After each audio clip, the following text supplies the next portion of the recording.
আজ পূর্ব মেদিনীপুরের ভগবানপুর 2 নম্বর ব্লক কৃষি দপ্তরের আমতা প্রকল্পের উদ্যোগে 2 দিনের প্রাণী পালন বিষয়ক প্রশিক্ষণ শিবির অনুষ্ঠিত হলো। এদিন ভগবানপুর 2 নম্বর ব্লকের বাঁশদেবেরিয়া গ্রাম পঞ্চায়েতের সভাকক্ষে এই প্রশিক্ষণ শিবির অনুষ্ঠিত হয়। এলাকায় 25 জন কৃষককে নিয়ে এই প্রশিক্ষণ শিবির অনুষ্ঠিত হয়। এদিন প্রাণী পালন মূলত গরু, ছাগল, হাঁস, মুরগি উন্নত বৈজ্ঞানিক পদ্ধতিতে চাষ নিয়ে আলোচনা হয়। এদিনের কর্মসূচিতে উপস্থিত ছিলেন বিএলডিও বিনয় কুমার ঘাটা, ব্লকের কৃষি আধিকারিক সনম হালসানা সহ একাধিক আধিকারিক। আজকে আমাদের আত্মা স্কিমে, যেহেতু আত্মা একটা আমব্রেলা স্কিম, এর মধ্যে সব এগ্রিকালচারের সঙ্গে এলাইড ডিপার্টমেন্টও থাকে, সেই জন্য আমাদের এআরডি ডিপার্টমেন্টের আজকে আত্মার আন্ডারে ট্রেনিং হয়েছিল 25 জন চাষিকে নিয়ে, আজকে এবং কালকেও হবে। তারপরে এরপরে আমাদের এগ্রিকালচার, হর্টিকালচার সব মানে কার্যক্ষেত্রে এটা লাগবে, তাদের চাষের ক্ষেত্রে কার্যক্ষেত্রে তো অবশ্যই লাগবে।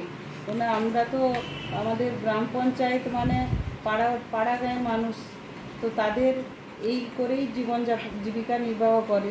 তো গরু, হাঁস, মুরগি বা ছাগল, গরু এইগুলো প্রতিপালন করে ওনারা অনেকেই জীবিকা নির্বাহ করে।